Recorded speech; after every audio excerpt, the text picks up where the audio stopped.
hugely influential beat, hugely influential player. There's been a lot of talk about Steve Gadd in the last couple days because I think yesterday was his birthday. He's 76. So happy birthday, Steve Gadd.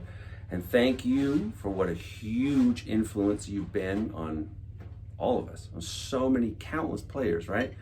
I mean, there's been a lot of talk about the overwhelm or frustration or lack of motivation to practice this time of year and after this COVID year, and a lot of us are wondering what we're practicing for. And to me, it's always like getting back to remembering what my original influences were. I mean, the people that really inspired me to want to play in the first place, right? I mean, Steve Gadd was a huge, very early influence. I recently met Tom Scott and became friends. And Tom Scott's Apple Juice album with Steve Gadd and Ralph McDonald and those guys on it was priceless. I mean, huge influence to me. And Steve Smith, you know, with Journey and Vital Information. I mean, of course, Dave Weckl was a huge, changing my life, you know. Dennis Chambers.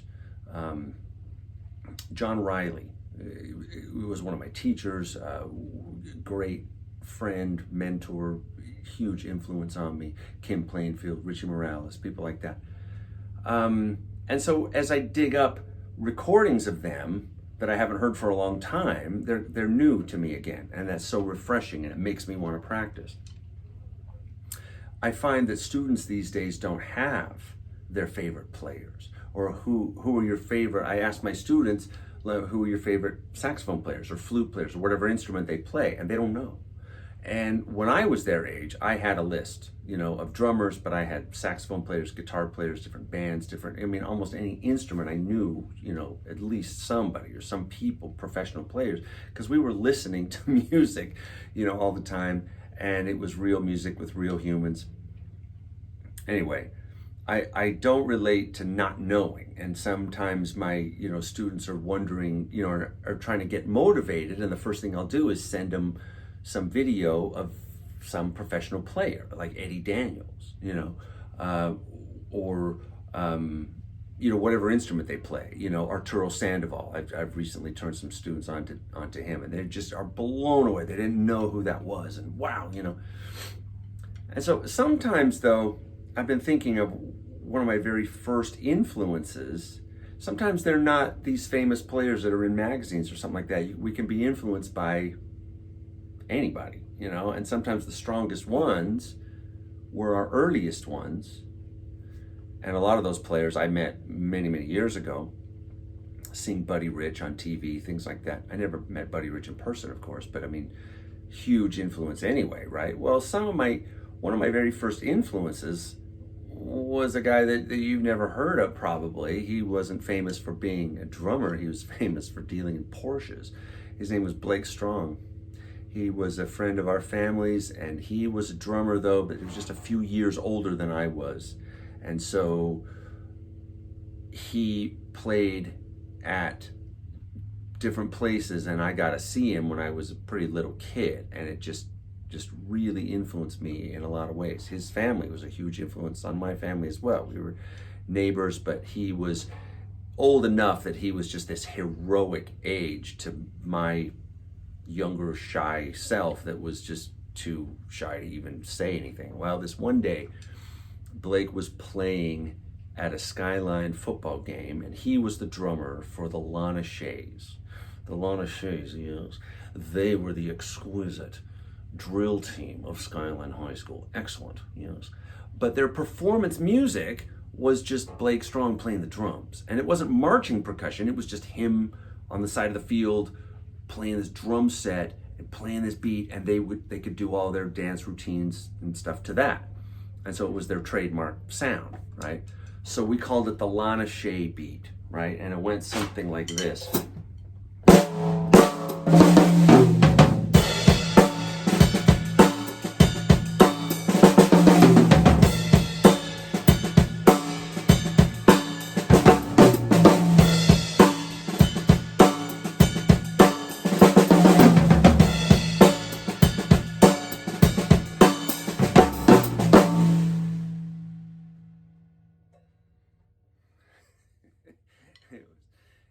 kind of like that, man. It was just the coolest thing, and for me to just play that at the time was just like, you know, I mean, and so I actually got that gig when I was in 6th grade, and so Blake had since graduated, and you know, he had moved on, but it was just the coolest gig in the world for me because now I gotta do this. Well, there was this one day, this one game, and I was this little kid, and I was watching Blake Strong play the Lana Shaby, and he wasn't just playing that, you know, he was like adding all this cool stuff and these fills and whatever, and I remember that he had a kit, he had 2 bass drums, then he had 2 rack toms, 2 floor toms, and he was just out there killing it. But I swear, this one fill, and it was something, I mean,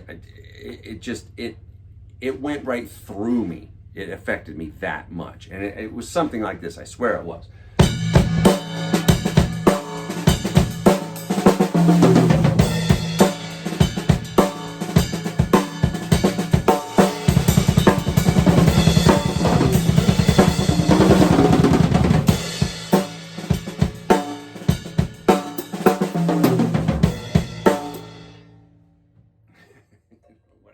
And you know, he continued with everything, but like this one time, you know, I mean, I swear it was something like that, and I just like, oh my gosh, you know, and I was standing way far back. I mean, and I don't know who I was with. It didn't matter because I was never the same after that, and you know, and so that was my example of, or my very first one that I can remember of physically being live and hearing this example of somebody that was so good. And so for the rest of my life now, I've never forgotten that.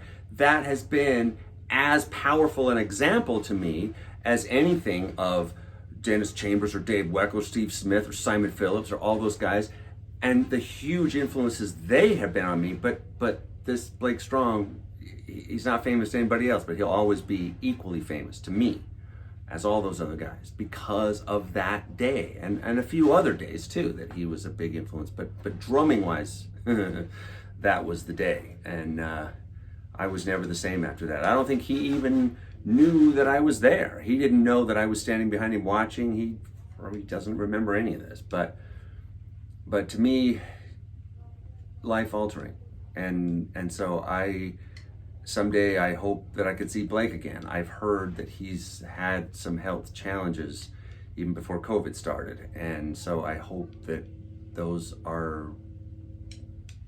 that he's getting better. I hope that everything's okay and that he's getting stronger, and I hope this summer that I could go out and see him and reconnect with him and his family, because I haven't seen him for many, many years. But I wish I could tell Blake thank you for that influence and for giving me that image that I have practiced every day, and I've spent all these years trying to be that good as Blake Strong was to me on that day. The coolest thing ever.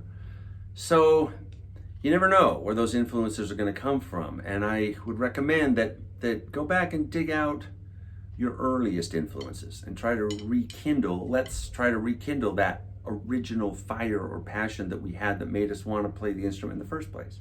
And let me know how that goes. And until then, keep practicing and remember that you are cool.